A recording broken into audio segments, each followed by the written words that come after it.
নির্বাচনের দিন যেভাবে আমাদের প্রার্থীদের তাড়া করা হয়েছে, যেভাবে ছাপ্পা হয়েছে, এমনিভাবে যারা রিলিজিয়াস স্টেটমেন্টস করেন, কমিউনাল স্টেটমেন্টস করেন, পুলিশ চুপ করে বসে আছে। অন্য রাজ্যে হলে পুলিশ ইমিডিয়েটলি সুমোটো অ্যাকশন নিত, পশ্চিমবাংলায় এগুলো হয় না। কিভাবে একজন মন্ত্রী এইভাবে সাম্প্রদায়িক কমিউনাল স্টেটমেন্টস করে? তো আগামী দিন এটা রাজনৈতিকভাবে লড়া হবে।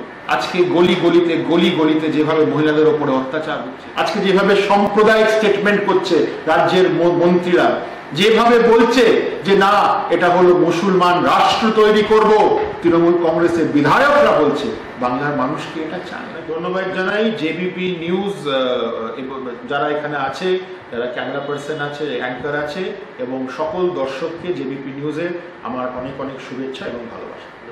এই উপনির্বাচনেও কিন্তু গেরুয়া ঝড় উঠল না বঙ্গে, কি বলবেন? নানান বিষয় আছে। দেখুন, আমরা টিভির পর্দায় দেখেছি যেভাবে আমাদের প্রার্থীদের আটকানো হয়েছে, বুথ এজেন্টদের যারা আছে, পোলিং এজেন্ট, তাদের বার করে দেওয়া হয়েছে, ভুয়ো ভোটার পাওয়া গেছে বুথের ভেতরে, ওয়েস্ট বেঙ্গল পুলিশের ইনফ্লুয়েন্স পাওয়া গেছে বুথের ভেতরে, বাগদার ঘটনা, সিভিক পুলিশরা বুথের ভেতরে ঘুরছিল। তো এই পরিস্থিতিতে, আর যেখানে একটা পুলিশি রাজ আছে, এখানে আমরা তো বলি it's a police state, West Bengal is a police state, আইন শৃঙ্খলা বলে কিছু নেই। যা ফলাফল হয়েছে আপনাদের সামনে আছে, কিন্তু এই ফ্যাক্টরগুলো আমাদের মাথায় রাখতে হবে। আগামী দিন এগুলো কিভাবে আমরা পরিবর্তন করব, আমরা ওভারকাম করব, আমাদের ভাবনা চিন্তা করতে হবে।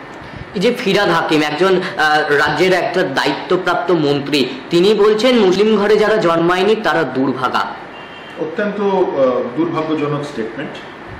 আর আরো দুর্ভাগ্যজনক যে প্রদেশের চিফ মিনিস্টার উনি বলছেন আমার জানা নেই উনি এটা করেছেন। অত্যন্ত দুর্ভাগ্যজনক। ল কি করছে, পুলিশ কি করছে? এমনিভাবে যারা রিলিজিয়াস স্টেটমেন্টস করেন, কমিউনাল স্টেটমেন্টস করেন, পুলিশ চুপ করে বসে আছে। অন্য রাজ্যে হলে পুলিশ ইমিডিয়েটলি সুমোটো অ্যাকশন নিত, পশ্চিমবাংলায় এগুলো হয় না। তো ওনার এই স্টেটমেন্টে পশ্চিমবাংলায় প্রচুর ক্ষোভ হয়েছে। গলিতে মানুষ, চায়ের দোকানে বলুন, যেখানে বলুন, এটার প্রতিবাদ করা হচ্ছে যে কিভাবে একজন মন্ত্রী এইভাবে সাম্প্রদায়িক কমিউনাল স্টেটমেন্টস করে।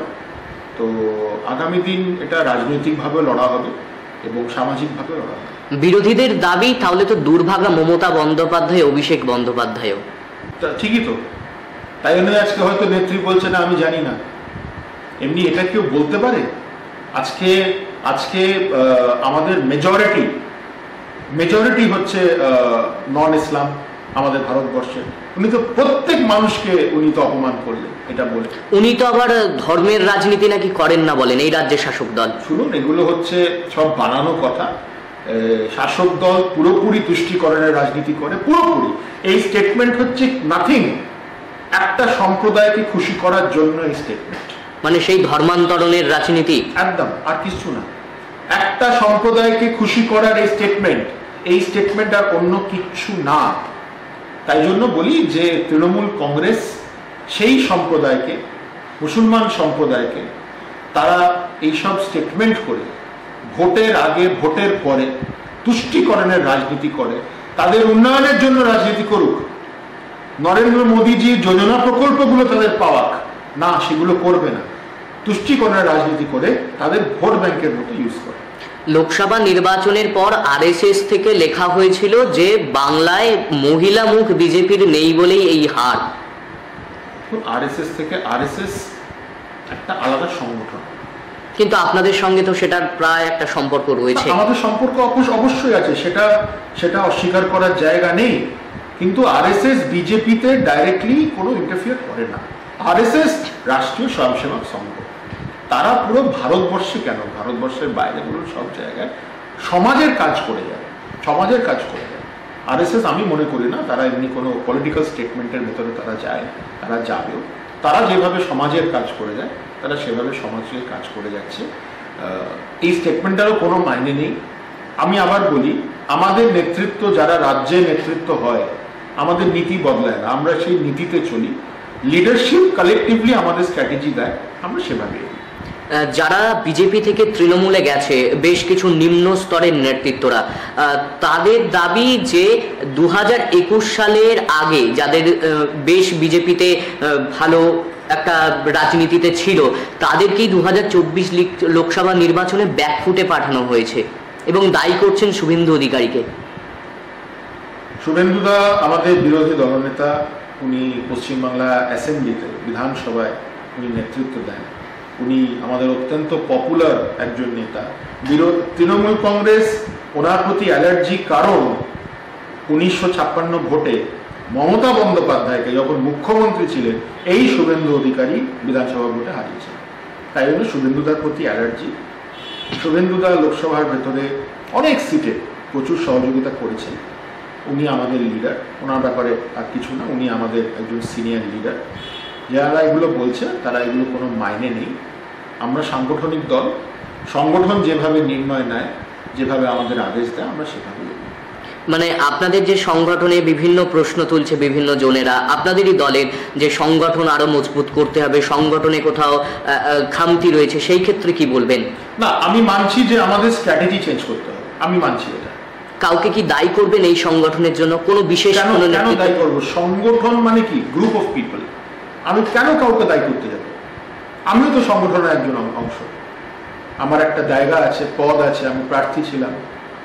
কয়েকটা জায়গায় কি হয়েছে, আমি যেমনি শ্রীরামপুরের কথা বলতে পারি। শ্রীরামপুরে আপনি জানেন যে যেই মুহূর্তে হলো একজন ব্যক্তি, তিনি নাকি বিজেপি করেন, একটা ফেক ভাইরাল ভিডিও করে দিলেন প্রার্থীকে হারাবার জন্য। এই কয়েকজন পারচেজ হয়ে যায়। একটা ফেক ভাইরাল যে করলো, ওখানকার তো প্রত্যেক বিজেপি কর্মীর পেটে সে লাথি মারলো। ও যে এই ভিডিওটা করলো, আগামী দিন অ্যারেস্ট হলো, এতে পরিষ্কার বোঝা গেল সে বিজেপিকে ক্ষতি করার জন্য করলো। সে কিভাবে নিজেকে বিজেপি বলে? এমনি কয়েকটা না ব্যাড এলিমেন্ট বিজেপিতে আছে। আদারওয়াইজ সংগঠন খুব মজবুত। সংগঠন হচ্ছে একটা গ্রুপ, একটা চিন্তা। এই চিন্তা যখন আবার বসবে, চিন্তন বৈঠক হবে, আমাদের বৈঠক হবে, আমরা আবার যখন সংগঠন আমাদের নেতৃত্ব যেভাবে আমাদের গাইডলাইন্স দেবে, আমাদের স্ট্র্যাটেজি দেবে, আমরা সেভাবে। বিরোধীরা বলছেন একসময় শুভেন্দু অধিকারী ছিলেন মমতার ডান হাত, আর বাঁ হাত ছিল অভিষেক বন্দ্যোপাধ্যায়। সেখান থেকে নাকি ডান হাত চলে আসার জন্যই তার এই শুভেন্দু অধিকারীকে নিয়ে এত গাত্রদাহ। না, ডান হাত তো ছিল, নিশ্চয়ই ছিল। আমরা সবাই জানি উনি পশ্চিমবাংলায় অনেক পোর্টফোলিও ছিলেন, মন্ত্রী ছিলেন, ট্রান্সপোর্ট মিনিস্টার ছিলেন,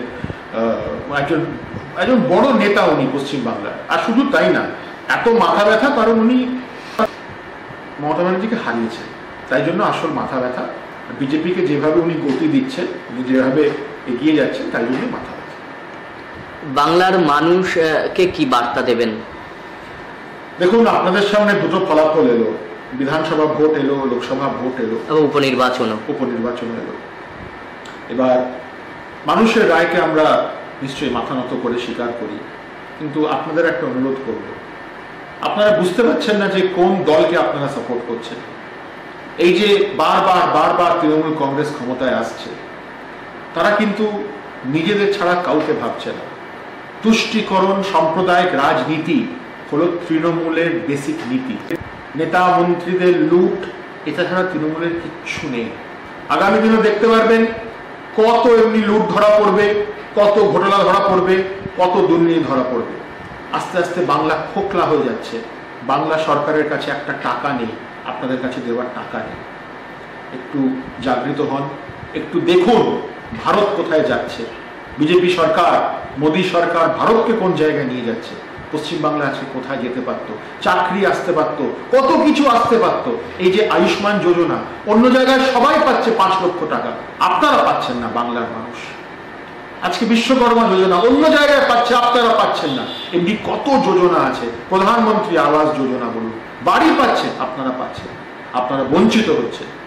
একটু ভাবতে হবে যে আগামী দিন মাথা উঁচু করে বাঁচার জন্য আপনাদের কি পরিবর্তন করতে হবে। আপনাদের কাছে এটাই অনুরোধ করব। মানে সেই আপনাদেরই নেতা মিঠুন চক্রবর্তীর কথা যে 5 মিনিট ভাবুন, সময় নিন, তারপরে নির্বাচনে ভোট দিন। একদম ভাবুন, ভালো করে ভাবুন। একটু আশেপাশে যে আপনাদের পরিবারের আছে, বাড়িতে হয়তো বাচ্চা ছেলেরা আছে, তাদের ভবিষ্যৎ আছে, বয়স্ক বাবা মা আছে, তাদের ভবিষ্যৎ আছে, তাদের কি হবে। বাড়ির ছাদে হয়তো ফুটো আছে, নতুন বাড়ি চাই না। মহিলাদের জন্য বাথরুম যোজনায় বাড়ি চাই না। যদি শরীর খারাপ হয় 5 লক্ষ টাকা অবধি ব্যবস্থা আয়ুষ্মান যোজনায়। এগুলো কি চাই না? অন্নপূর্ণা যোজনা, গ্যাস, উজ্জ্বলা যোজনা, এগুলো কি একটু ভাবুন কি মারাত্মক ভুলটা করছেন। আজকে গলি গলিতে যেভাবে মহিলাদের ওপরে অত্যাচার হচ্ছে, এগুলো কি আপনারা চান? আজকে যেভাবে সাম্প্রদায়িক স্টেটমেন্ট করছে রাজ্যের মন্ত্রীরা, যেভাবে বলছে যে না এটা হলো মুসলমান রাষ্ট্র তৈরি করব, তৃণমূল কংগ্রেসের বিধায়করা বলছে, বাংলার মানুষ কি এটা চায়? বিজেপি তো এটা চায় না। বিজেপি তো একবারও বলছে না যে না আমরা মুসলমান ভাই বোনদের ছাড়া চিন্তা করব, এটা বিজেপির নীতি না। বাংলার মানুষকে এটা বুঝতে হবে। বিরোধীরা বলছেন নাকি পশ্চিমবঙ্গে প্রায় তালিবানি শাসন, যেটা চোপড়ায় হলো, যেটা কামারহাটিতে হলো, যেটা পোস্টপোল ভায়োলেন্সে হলো 2021-এর পর, মানে ভোট পরবর্তী হিংসা। এবারেও হচ্ছে, এবারেও খুন হয়েছে, লাশ পাওয়া গেছে, বডি পাওয়া গেছে, তালিবানের থেকে কিচ্ছু কম না। প্রতি মুহূর্তের খবরের আপডেট পেতে আমাদের চ্যানেলটি সাবস্ক্রাইব করুন ও বেল আইকনে প্রেস করুন। লাইক ও শেয়ার করতে ভুলবেন না।